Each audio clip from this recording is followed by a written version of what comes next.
Well, hey everybody, welcome to the Meno Lounge. I'm Julie Gordon-White, CEO of Bossa Bars, Menopause Energy Bars. It's Tuesday. We're talking about all things menopause, and we have a super special guest today, as always. And while I'm waiting for Dr. Alex, I know she's here somewhere. I'm going to see her in a second. I just want to let you know we have a huge announcement coming up. Huge. I think it's going to drop. And then not Monday, but the Monday after that. But I mean, huge announcement. We are so excited. This has been in the works for a while. So I'm just putting that little tease out there. So really excited to tell you all about it in due time. So make sure you're following. Tell your friends. I see you, Dr. Alex. I just brought you up. I hope all comes well here as you hop on. Hi, everybody. So great to see everybody today. I grabbed you, Dr. Alex. I'm going to try again there. Let's see if you're going to come up here. It's like winter here in the Bay Area. You see it's kind of gray in the background. I hope it's sunny where you are. It is cold. Hi, Annabelle. How are you? Hi, Susie. How are you? Okay, Dr. Alex, let's see. Got you here. I just accepted your invite. I'm going to see if I can pull you up this way too. Sometimes it takes a minute. Let me know in the chat if you're having a hard time hopping on. I see you here, Dr. Alex. Dr. Alex is going to be talking to us about the 7 commandments of beating belly fat. Hello. Yes, we want that. So here we go. Oh no, it says you're unable to join. Maybe hop out of Instagram and hop back in. Here, let me try one more time. Dr. Alex, sometimes if you don't have the most current Instagram update, that can happen. Maybe hop back out and hop back in. I'll just keep talking. Do you guys have any questions? Post them down here. We'll wait for you because we've got something super important to talk about. So we'll wait for Dr. Alex to hop on. So I'm just going to keep trying to accept her request too while we're doing it. So, you know, this is not good because if you give me too much time, I'm going to end up telling you my secret, and I don't want to tell you our big announcement just yet. I hope you guys are having a great summer. Yesterday or on Sunday, I feel like today's Monday, but it's Tuesday. We were sampling in Sacramento, California on the Capitol Mall, where the actual Capitol is, on the huge lawn there, and sampling bars to 4,000 women who were runners and walkers, the 5K, 10K put on by Kaiser Permanente. It was incredible. I really hope that you guys get out there this summer, find a great woman-led, woman-focused run or walk to join. Just the inspiration of having so many women in one spot. They were so excited about menopause. You know, I talk about menopause every day, as you know, to all of you, and on. And, but still, some women are still a little nervous about talking about it. But we literally had a line 20 deep, you know, like 2 women, 2 besties in line 20 deep for 2 hours waiting to sample. We didn't make them all wait, but, you know, there were that many people. Okay, good. Dr. Alex, keep trying. We're waiting for you. Sampling. We were sampling all the flavors. That's the first time I've ever sampled all 3 flavors of double chocolate brownie, toasted vanilla almond, and blueberry lemon. It was an interesting thing. And here's the thing. It was 91 degrees, over 90 degrees. Oh my goodness. Fortunately, it was in the morning. Hey, Jenny. So, oh, here you go. Great. We're looking at your mic, so you need to flip your camera probably. There you are.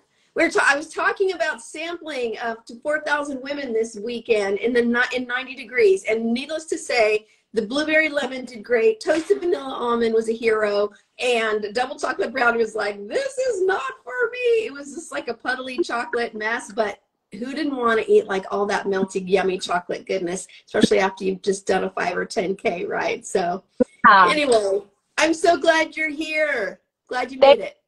Oh, yeah, I kept trying to request, and it was like, request not sent. And I was like, okay, hold on. It was sent. I'm like, accept. But, you know, Instagram, you know, this is just case in point. Midlife Yeah. women, we're resilient. You don't give up. You know, you come out from the sideways or the back way or the front door, whatever you need to do to get in, right? So Exactly. just do what you need to do. So glad. Thanks for being such a supporter and fan of all the things we talk about. I know I feel you on LinkedIn all the time. So really, really great. Of course, yeah. Anytime I see somebody supporting women and their health, and if it's over 40, I'm all about that. So I love everything I see that you post. Oh, so thank you. I really, really appreciate it. I love your story as a functional medicine doctor, but the thing that inspired you to lean into this work was related to your own family. So I'd love to kind of start there if you don't mind sharing your story a little bit. Yeah, of course. Yeah. So my background is I'm Hispanic, I'm Puerto Rican, and in my family, you know, I'm very open about sharing about my own personal lived experiences when it comes to my health because I feel like that creates such an easier way to relate to patients and to build relationship and trust with them, you know, which is so important when you're working with a provider on your health. And so, you know, I very openly share across all social media about my family and about how every single person, I'm not even joking when I say this, every single person in my family was overweight, type 2 diabetic, had some type of cardiac issue, had some type of cancer issue, dementia, all the things, but particularly type 2 diabetes was just every person in my family ended up developing type 2 diabetes and then in turn suffering the horrible side effects, consequences of type 2 diabetes when it's left unchecked, when it's just left unmanaged, and how that affects you going into your life, and then how that in turn affects other people in your life, your other family members. And that was my entire life growing up, and that was all I saw as a young girl growing up was people, you know, checking their blood sugar and injecting themselves with insulin. Even I myself was injecting people at like 8 or 9 years old with insulin, and I'm like, in what world is this okay? Like, this is not normal. And it's scary how much of the abnormalness became a normal part of my childhood, and seeing people overweight and seeing unhealthy lifestyles and unhealthy shapes, but that was considered our normal And growing up. cultural, And I bet too, right? Similar yeah, to, you know, black and brown people culturally, you know, gathering around food. Food is love, all that good stuff, but it's not so much. But yeah. culturally, that's a part of it, I'm guessing, as well. Yeah, culture, traditions, religion, and that's all things that I bring into my practice that I address because I know that plays such a huge factor into women's lifestyles and then in turn how we're raising our own children. And can we become generational cycle breakers in all areas of our life, particularly our health, which is the most priceless, right? The most important. And what can we pass down to our children to help them be on a better foot, be in a better place than where we are and what we experienced? Beautiful. I love that. And, you know, one of the reasons I even started Boss of Ours was around not only, you know, craving sugar, but the realities around hypertension and issues, you know, risk of cardiac events, keeping my waist size under 34 inches when I learned further down how important that is. So I love what you're doing, and it's so important. And we know as we move into midlife, that it just becomes more challenging, you know, as our muscle declines, then our metabolism declines, and then here comes the belly fat. So yeah, it's not our friend, right? And not, yeah, we want to look cute in our jeans, but it's not our friend from a health perspective. So I love what you're saying. Plus you have this perspective in that you got, we have the same kid spread, not age-wise, but you have son, daughter, son, right? Is that correct?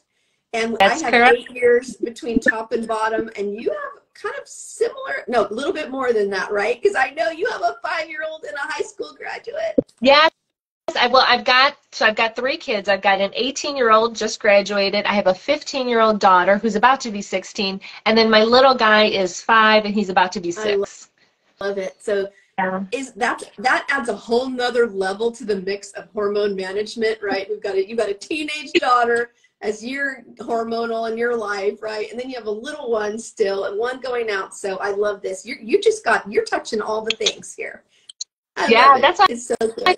I can't share I share my life because I'm living it, I'm going through it, and you know, it's possible to have the best life that you can, health-wise, relationship-wise, all the things. And that's why I always talk about like holistic health and all the things in what I do. And it's very possible. It's just being intentional and having the right resources and really addressing a lot of the mindset issues. So much that we could talk about, but I'm out here being proof, guys, I love it. of it. So. It really helps to connect, you know, with your patients and with women, and that's why I do this, so we can share these stories and expertise so women can find themselves and figure out what's the best channel. Because as we know, in midlife, we all, you know, yes, there's 34 core symptoms, however, we experience them all in a different way. So I'm excited. That feels like a perfect segue into your 7 commandments of beating belly fat, right? I mean, that's such, like, you had me at beating belly fat. We never tire. I look at YouTube like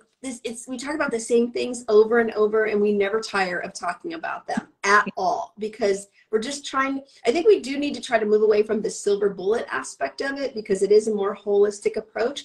But I think it's important, the more we can educate ourselves, hear these messages over and over until they land. So Yeah. with that, should we start with your first commandment? Let's do it. Yeah, so the things I'm going to share, it's like if you can faithfully like stick with these things I'm going to share today, you're going to see a huge change in your overall health, your longevity, right? I love talking about longevity and being sexy with vitality. Yeah. Right? And your body composition. So we always use the word belly fat, right? Because it's kind of a buzzword. But belly fat is not visually appealing for most women. Let's just keep it real. But also what it signifies is that collection of fat, that visceral fat around your tummy area, which is very inflammatory. It's very dangerous for your overall health. It has a lot of other health consequences. So that's why dealing with that is so important. So the first thing that I wanted to talk about was something that you are always talking about with your bars and all the things, is fiber. We can't talk about fiber enough. And fiber is, we need that to keep everything moving, lower our colon cancer risk, to help our cholesterol levels, to help with our digestion. I mean, fiber plays such a huge role, and it's like any type of way you can get that fiber, and we've got that insoluble fiber and then soluble fiber. So we need to be paying attention to both of those. And I think too, with everything I'm going to share, always keep in mind that, you know, everything we're going to share, it's keeping it, if you just eat an overall, I'm always a big advocate of whole foods, 1-ingredient foods, limited ingredient foods, right? I'm not out here really trying to tell people like, oh, be keto, be paleo, be this, be that. If you can just... I appreciate that, because everybody is different. And I think we need to eat all the foods, right? Exactly. But yes. Yeah. You can just keep 1-ingredient, limited ingredient foods. If you can just stick with that, you will, no doubt, guarantee, honey, see such a dramatic change in your health by just doing that. And that's like kind of the first step that I introduce patients to, is just that, because most of our mainstream stuff is so far away from that. So that's why I always introduce that. So fiber is in real food. So get it from real food. So good. I would say fiber is our BFF, you know, like we just don't. It surely is. Very much is. Yeah. So protein is number 2. Protein. And I know you've had so many wonderful healthcare specialists on here, professionals. Protein, protein, protein. Protein is not just for guys or for bodybuilders or whatever. We need protein as women. It helps with your hunger cravings. It helps with the building blocks of every single thing in your body. And our protein, our muscles are so precious. We got to keep our muscles, and we got to build on our muscles, because muscle loss happens as we age. It just happens. But that doesn't mean that we can't do things to actively build that muscle back and to help promote muscle growth and maintenance. And we're going to get into that in a little bit too. But protein, we need it. And get protein from real food, guys. Please get protein from real food. I'm not trying to hate on protein powders or protein bars or shakes or whatever, but again, always advocating for whole real food. Eat the food. Eat the food. And we feel that way too. Food first, like real food. Yeah. Eat that. Mm-hmm. And then if you need something, you know, and you're on the go or away, then that's when make a good choice, a healthy choice, right? Something else. Yeah. Excellent. Yeah. Good. Yeah, and I always say like about 100 grams of protein per day is usually pretty safe for most women. I will say the only time I would caution somebody is if you're somebody who has kidney disease, any type of renal problems, dialysis, kidney transplant. I did kidney for a long time. That's where you want to watch with your protein intake. But again, if you're that type of patient, you probably already know that, hopefully. But that's the only place where I would caution that. But for most women, protein consumption is just fine for you to have, and 100 grams is plenty. And if you find yourself struggling food-wise getting it for whatever reason, then supplementation would be your next route that you would want to go on. Don't you think women, we feel like, well, first of all, women don't eat enough protein in general. We usually eat carbs and a little bit of protein. So trying to lead, and I'm good with dairy. Not everybody is okay with dairy, but I love Greek yogurt. I put up half a bar blueberry on top of Greek yogurt. Now I've got 20 grams or plus of protein right out of the gate.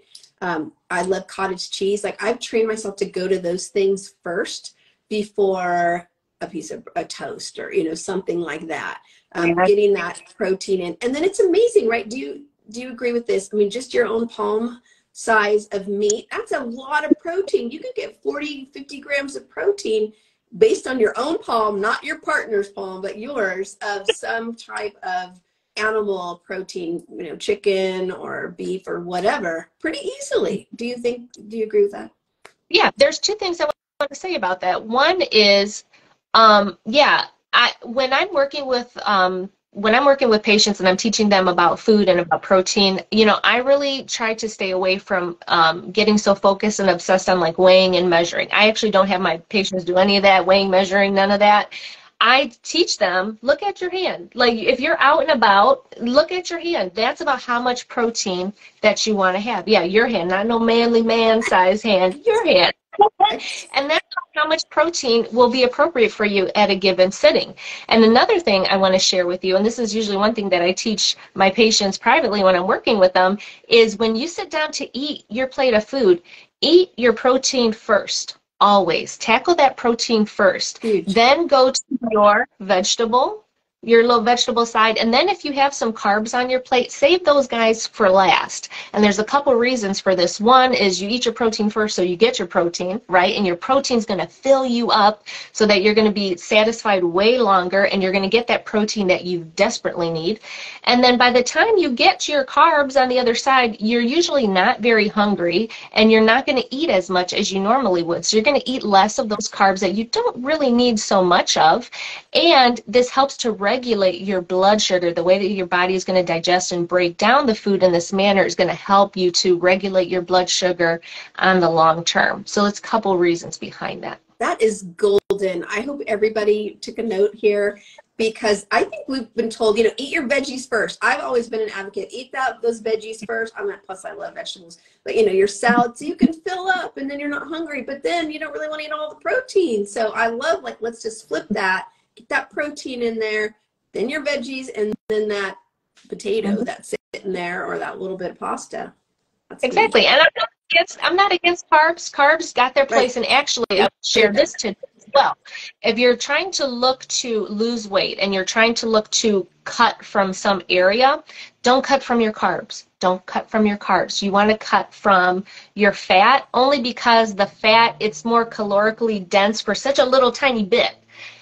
So as opposed to carbohydrates, where a lot of those high volume foods, that's one of the things that I like to teach about, is high volume foods that are high fiber. And there's a lot of carbohydrates that kind of fall into this category. So you can get a large volume of carbohydrates for not a lot of calories or fat. So it's a good trade-off. So cut back from the fat. If you're really looking to cut from something, don't cut from your carbs. That's another one. Yeah, because women tend to be terrified of carbs, and we need them for our brain anyway, right? So yeah. Michelle says, does this also apply when you are skinny? Michelle, you lucky. Are you midlife? Is that so? Does protein first apply when you're skinny? I think that's your question.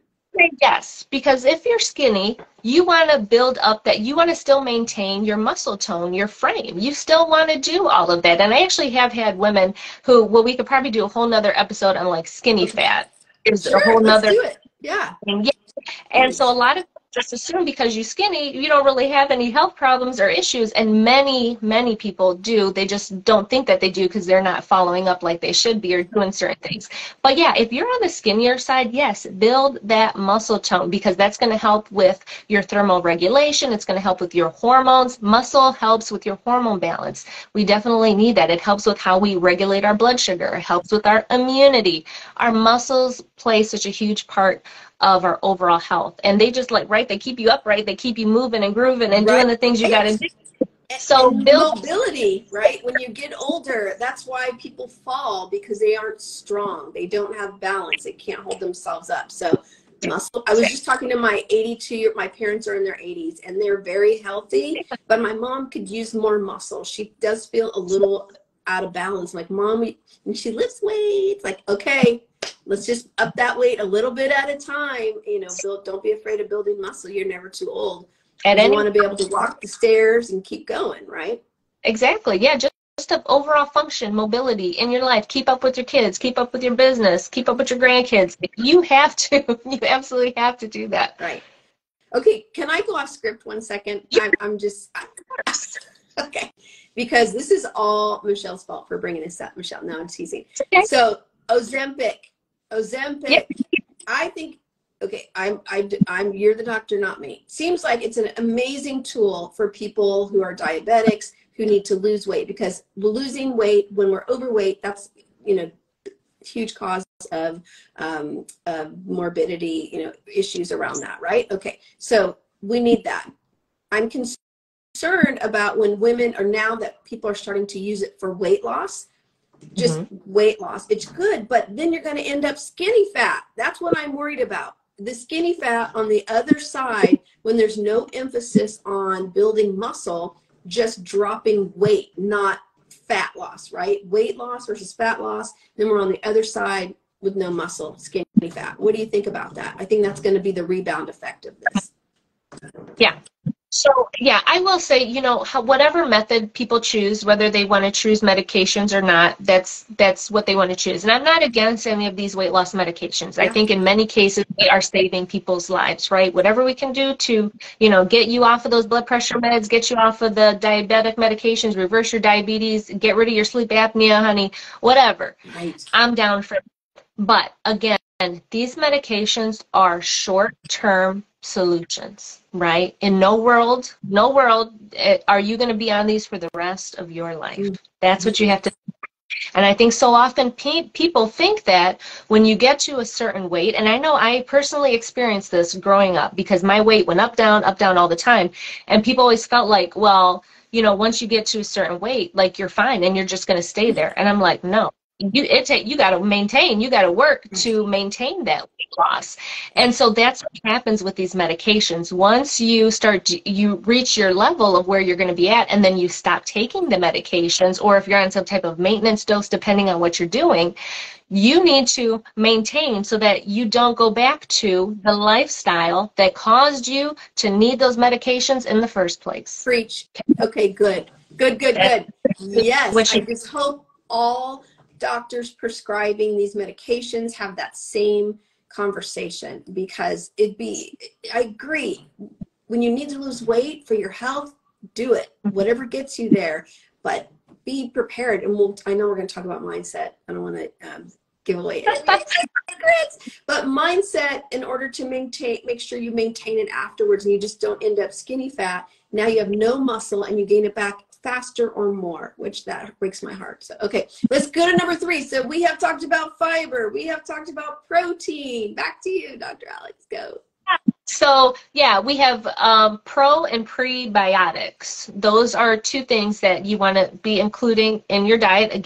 But again, if you're eating whole, raw foods, 1 ingredient, limited ingredient foods, you're going to automatically be eating these foods. And so, you know, probiotics are foods that kind of support the bugs that are already living in your digestive system, that helps with your immunity and your gut health, and, you know, all that jazz about, you know, gut brain and all of that. It's all real. We got to pay attention to it. We got to support our gut health. So that's a huge part. And plus, you know, menopause and hormones, like stuff is slowing down and we're gassy and we're bloated and all of that. So this just helps to regulate that. Then you have your prebiotics. So the prebiotics are the ones that are like kind of like the appetizer, right? That's how I like to think about it. Like pre is before, it's like the appetizer for the bugs that are in there. So it's the good stuff that helps all of those things to grow in there, and that can help to regulate your digestive system. So we really want to include pre and probiotics when we're looking at our foods. I love that. And our bars have 29 to 32% of your daily fiber requirement, and they're chicory root, so on the prebiotic side. So Andrea said, good stuff, ladies. She's all about what we're doing. And she said, you have to work to maintain your muscle even if you are skinny. Yes, yes, yes. Yeah, just like you just looking at these people running around like that, like you have to maintain. And I will say this too. People think they got good genes and good genetics, and there's a small population that do have that. But at some point, people's lifestyles catch up with them. And I think that's what a lot of women that get into their mid-40s and 50s start to realize and take into account and consider is that, hey, I've been living a certain type of way, and now it's catching up with me. Now I'm looking at my labs, I'm looking at my numbers, I'm looking at my body. Like things will change very rapidly at one point. And that's what you have to consider. And that's why being proactive about your health, doing all these things will help you immensely. Absolutely. Good stuff. That's right. All right, keep going. I know you have more. Andrew will come back to you with some food examples for pre and post. Don't forget that. Okay. Kirsty said, girl, yes. Okay. Yes. Yeah, so intermittent fasting is my number 4, intermittent fasting. So intermittent fasting is one of the things that I personally practice that really helped to save my life. So intermittent fasting, but also what I teach when I'm working with clients, and one of the things that I really promote to help reverse a lot of insulin resistance, metabolic syndrome, because that's mostly what my private practice deals with, and hormone health. So I really am all in on intermittent fasting and finding the right fasting protocol for you. But intermittent fasting is really great because, again, going back to that belly fat thing that we were talking about earlier, and that collection of fat around your middle, the visceral fat is so dangerous and inflammatory. And so we want to tap into that and get rid of that. And so intermittent fasting is like the perfect thing. And it also helps with overall like health and rejuvenation for your body, because the story I like to kind of go to give you perspective on this is, you know, a lot of these programs out here saying that you need to eat like every 2 to 4 hours to regulate your blood sugar and blah, blah, blah, and eat 6 meals and snacks and la, la, la. All your body is doing and directing energy is just to digest your food. So there's no time for your body to rest, to relax, to rejuvenate, to send any of that energy, any of that focus to the rest of your body that needs healing. So it's a great way to tap into your own body's natural healing process, because when you come to the hospital, if you've got some type of bowel issue or something like that, we're going to tell you to be NPO, to not eat, or we're going to put a tube. And I'm very real in my examples, guys. Okay, good. You see my face when you went to tube? Like, okay, go. My examples, because I've done this stuff to people a lot. You know, we're putting tubes down into your stomach to decompress, to remove air, to remove fluid, because it's not optimal for your health because of issues you have going on, for your body to be directing energy, blood flow, nutrients, calories to your digestive system. It's just not. And so we need to apply that to everyday life with people that are kind of suffering from mysterious symptoms, inflammation, digestive issues. Your body just needs time to relax and do what it does. And that's what intermittent fasting is really wonderful for. So are you of the 12-12 camp or 18-6? I mean, you know, somebody's always going to ask, how long should I wait? You know? So, you know, for myself, what I pretty much do every day is about a 16-hour. I usually fast for about 16 hours, most days out of the week. I would say about 5 days out of the week. Then the other 2 days, I kind of just, if I'm hungry, I eat. If I'm not, I'll, you know, push it out a little bit. And then at least once a week, I do a 24-hour fast. I drink liquid still, but, you know, I'm just fasting from food for that 24 hours. And for me, that's been a good maintenance thing for me with my health. Yeah. So that's just my thing. And so for weight loss also, because in some ways it's calorie restricting, right? It can be, because you can eat all of your day's calories and then some in an eating window, and that's not so good. but it's a great way to restrict calories if that's part of what you're trying to do and lose weight, correct? It is, and it is about calorie restriction, right? I mean, you can't eat more calories than you're burning, obviously. However, what I will say is that one of the common myths about intermittent fasting is that when it is your eating window, you can just eat whatever it is you want to eat because you're like, oh, I'm not eating the rest of this time. That is the biggest myth. And I think what I teach personally too is overall, again, we're going back to that theme, whole food, real foods, eating those, you really have to change your diet. You have to change the whole thing if you're going to start doing this and really incorporating fasting to serve you optimally. You need to really address the diet, and it's not just eating a bunch of junk and a bunch of crap during your eating window, because then when you go to fast, you're going to feel like shit. You're going to feel terrible and hungry again, right? Because you didn't get the nutrients your body needed. So you're not going to get any good results from it. So you really have to change that whole process going into it. Yes, absolutely. Okay. Good. I love it. There's just so much information, and the more we can, bring it in for people and feel confident in what they're hearing, it just makes a big difference. So, okay, we're covering it. What else you got? I don't even know what number we're on now. All right.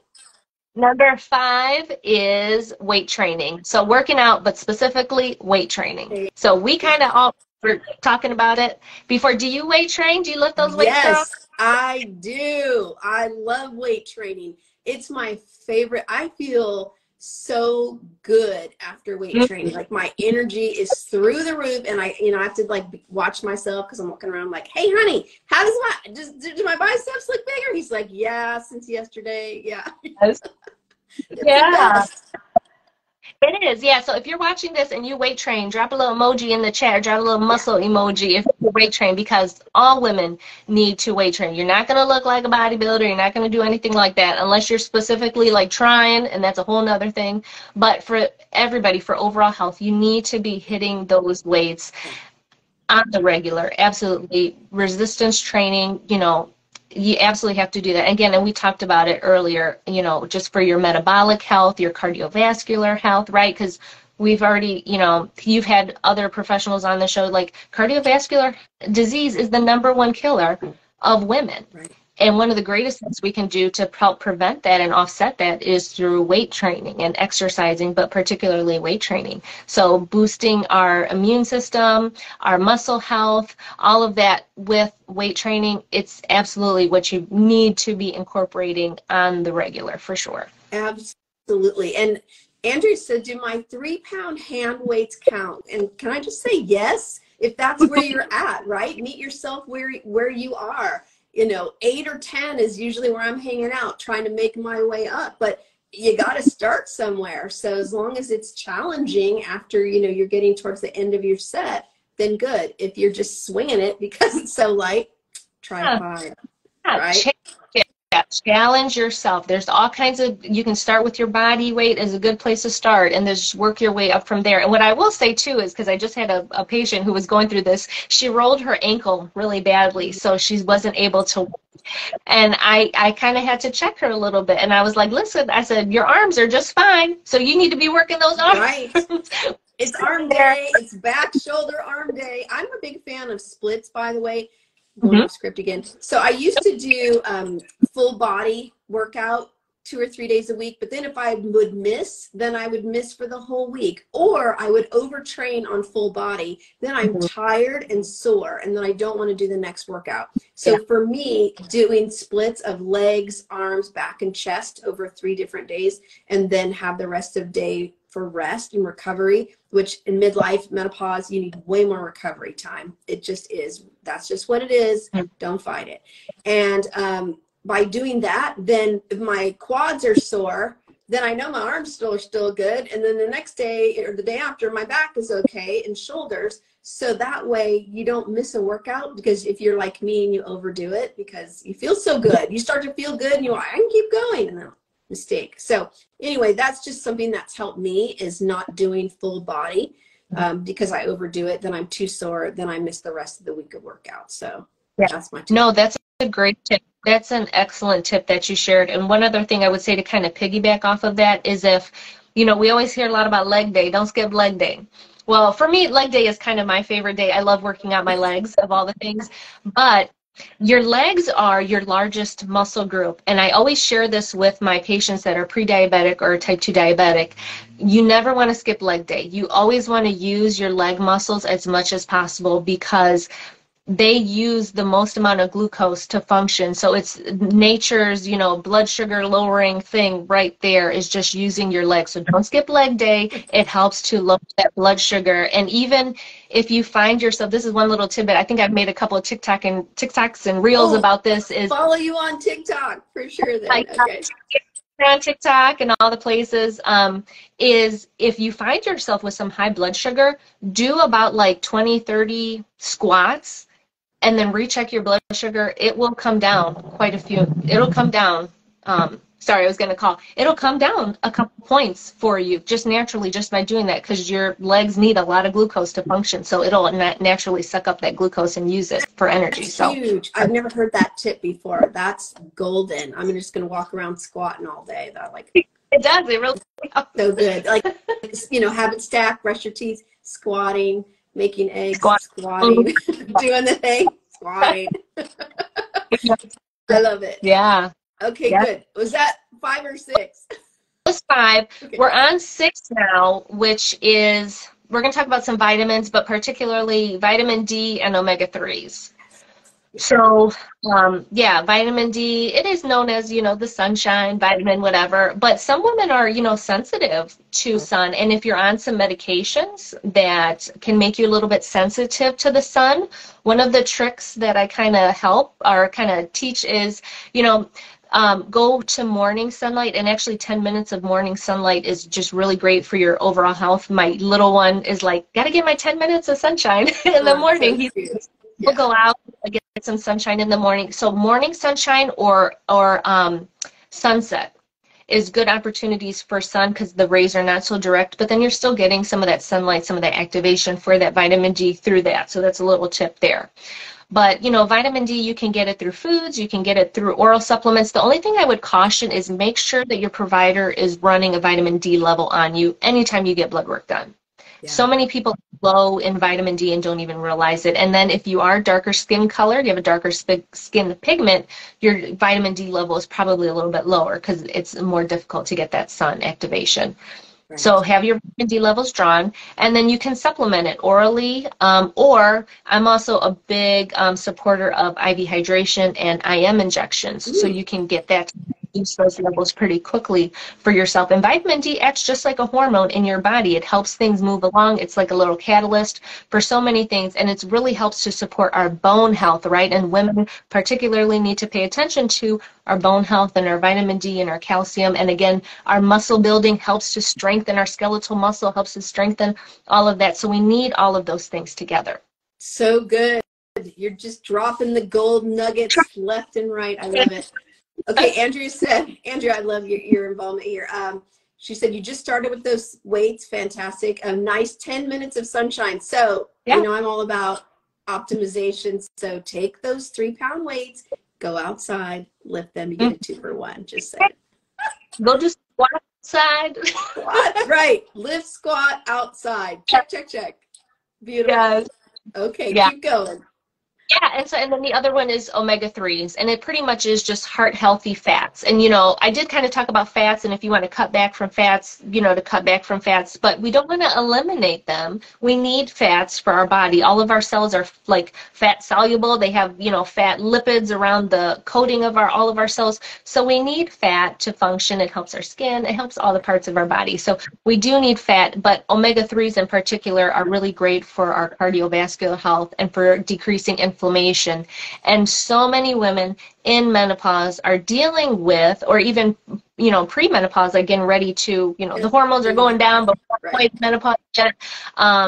you know, we're dealing with insulin resistance, we're dealing with chronic inflammation, we're dealing with metabolic syndrome, which is high cholesterol and high blood pressure and high lipids and all those things. And so inflammation does not help any of those situations. Again, going back to that cardiovascular disease being the #1 killer of women. So omega-3s are a great way to help decrease that risk and just to promote your overall health and longevity. And you can do that through foods, you can do it through oral supplementation. There's some IV infusions that you can get that can kind of help support you in that omega-3 area, but we need those in our diet for sure. Really good. I'm with you. Part of my daily too. Yes. All right. It is. What do you got? I think we have 2 more. 1 more. Our last one. It's our last one. And it's kind of my favorite and exciting one, and kind of one that not a lot of people talking about. And this is what I really do and specialize in my practice, is looking at micronutrient testing and then doing IV hydration, supplementation, therapy with it. So micronutrient testing, it's not something that traditional healthcare, traditional doctors are doing on the regular for you. It's something that you need to ask for, or you can find some specialty clinics, or if you're going to a functional medicine practitioner, you know, we'll do these labs for you, but they're specifically looking at the vitamins, minerals, electrolyte levels in your blood. And it's not just like your regular complete blood count or looking at your red blood cells or your white blood cells. Like, we really get in depth at looking at the vitamins, minerals, all of that are in your blood, because so many people are deficient. So many people are deficient in different areas when it comes to those, and they suffer from all of these skin symptoms, you know, skin stuff's going on, or you're just not feeling well. This is a great one that I always like to say too. You know, you go to your doctor, they run labs and they say, oh, everything's fine, all your labs are fine. And you're like, no, like, I don't feel right. I don't feel good. Something's wrong with me. And they're like, no, you're fine. There's a deeper thing behind it. So functional medicine, you know, really looks to get to the root cause of things. So if we can look at your blood and look at that micronutrient testing, we can do antioxidant testing to see as well. We can look at food allergy or intolerance sensitivity testing. That's another one that I do, because a lot of that will play into your overall health and how you even digest and absorb nutrients and from the food that you're eating, and then how that is, you know, displaying outwardly into your body and how you're feeling.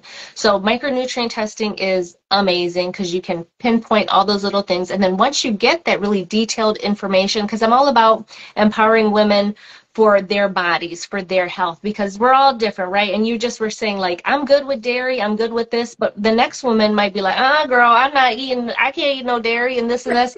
Everybody's different. And that's what I love about the micronutrient testing, because you can get so detailed, so tailored to what specifically will work for you.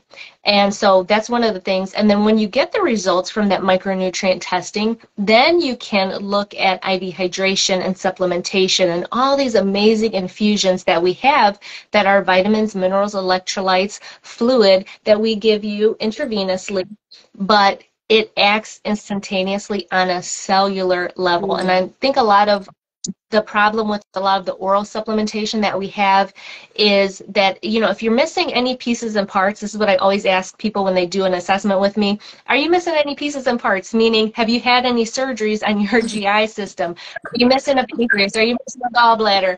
Have you had stuff done to your intestines, or any trauma, any hernias? Do you have acid reflux? Like, all of this will impact how your body digests food and how you absorb nutrients and how it's metabolized in your body. So if any of those if there's a disruption in any of that, then any type of oral supplementation you do, you're never going to be able to really get 100% of the benefit from it. And that's why so many people struggle, because they're like, I've been taking this for however many years, and I've been taking this, and I've been taking this, and nothing is ever working how they think it should be. And many times back to this digestive aspect. So the IV hydration just bypasses all of that and gets directly into your bloodstream, and it's available immediately. People feel it immediately. You taste it immediately. It's absolutely incredible how we can fix all of those deficiencies that you have, and we'll do follow-up lab work, and you can see it, you know, right there in your lab, how things have improved, and people just feel amazing with it. So those are 2 other things that I highly recommend. Well, and when you have the hydration therapy, how long does it last? Because that's when I always think, okay, great, I got my D, I got this now, and then I just peed it all out, and now, dang it, that cost me $100. Like, how does that work? Oh, yeah. So actually, the vitamins, you're not going to pee out the vitamins or the minerals or any of that stuff. What you will pee out is the extra fluid, which actually, did you know that actually your pee is actually blood that you're peeing out? It doesn't have the red blood cells in it that make it the red color. That's new It's not to me.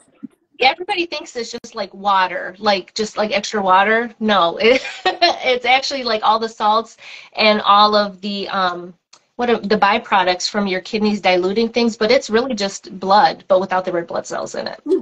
Wow. So there's that. But IV infusion, so you can either get them in like 500 bags, which are the smaller bags, or you can get a liter bag, which is the big bags that you usually see. And usually the smaller bags will run maybe like 20-30 minutes for an infusion. A bigger bag might be 40, depending on kind of how fast your body sucks it up and what type of access we get, what type of vein it's going into. But typically that's how long it lasts. Unless you're getting a specialty infusion called NAD, and this is another show we could do because I prescribe NAD for my menopausal women because it's absolutely incredible. That is a longer infusion. That one you can get a 2-hour infusion or a 4-hour infusion because it's very potent, it's very powerful. And so you have to get it over a longer period of time, but that's a very specific infusion. Wow. And what does that stand for, NAD? Oh, naturally, let me see if I can say amazing and it's like nicotinamide oh my God, girl, it's a big long word.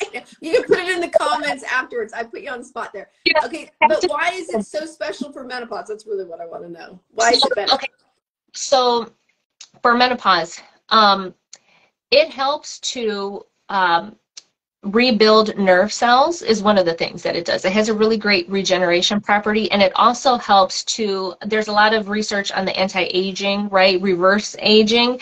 And so I don't know if you guys have heard, or if your audience has heard of, like, you know, your biological age versus your chronological age. So this really works on the cells to help them regenerate and also to just get rid of the old cells that are in there not doing anything. And those are the cells that when they accumulate, those are the cancer type of cells, kind of to put it very simply, okay? So NAD is really great for that, and it just helps with all that antioxidant activity. So when you hear about oxidation and that leads to the cancer and that leads to the aging of your body, this helps to attack all of those cells, and it just helps to regenerate.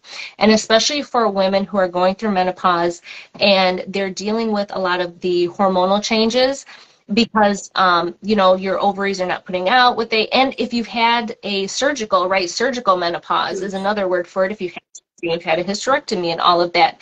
So the organs that are left, we really need to support those the best we can. So this helps to go and support in the DNA strands. And sometimes at the ends of DNA strands, they get, I liken it to your hair. And if you got like split ends at the end of your hair, you know how it's kind of frayed?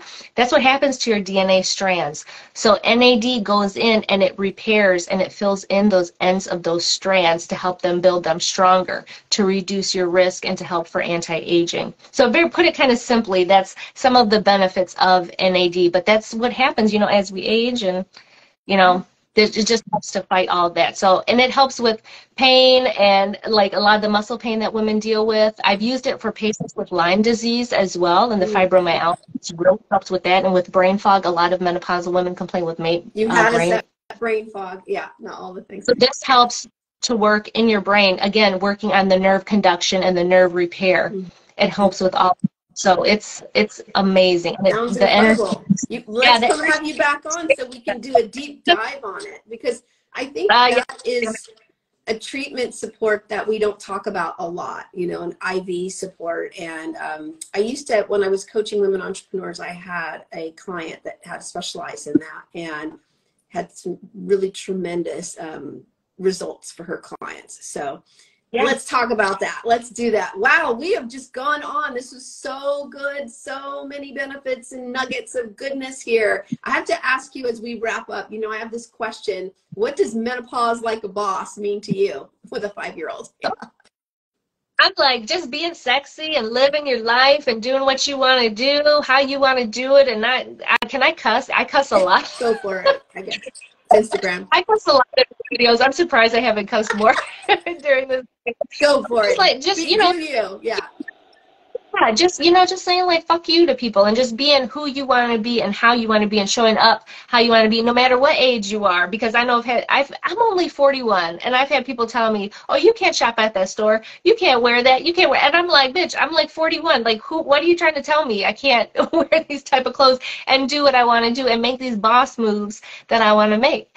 So don't let age define you. And I think taking care of your health is the #1 way to show self-love, to show self-care. And that's a whole nother show we could do, because people talk about self-care and it's not really self-care. You're just maintaining yourself. You're not really for your health or for your actual self how you should be. And all of that. So that's menopause like a boss. Yes, honey. We're all about that over here.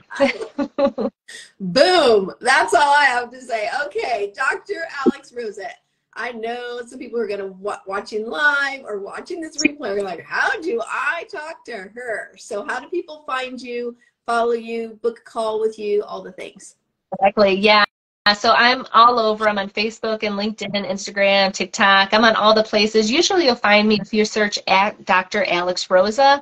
You'll find me, my website's dralexrosa.com. You'll find me there. So I'm on all the places. One of the best ways I just tell people is that if you saw me, just send me a message and be like, hey, I saw you with Julie talking about menopause. I have some questions for you. That's always a great way to start. So just reach out. I'm a real person. I do take my own messages, so you can reach out or message me. Yeah, and let me know you or what you learned from the show, and we can take it from there. But that's always the best way, is just to reach out and start a conversation with me. So good. So good. I know, you know how you booked. We need to get you rebooked again so you can come back and we can have some fun. And I just love, you know, boss moves. Taking care of your health is a boss move. And I love how you just called that out. So it's the ultimate flex. Let me tell you, it's the ultimate flex.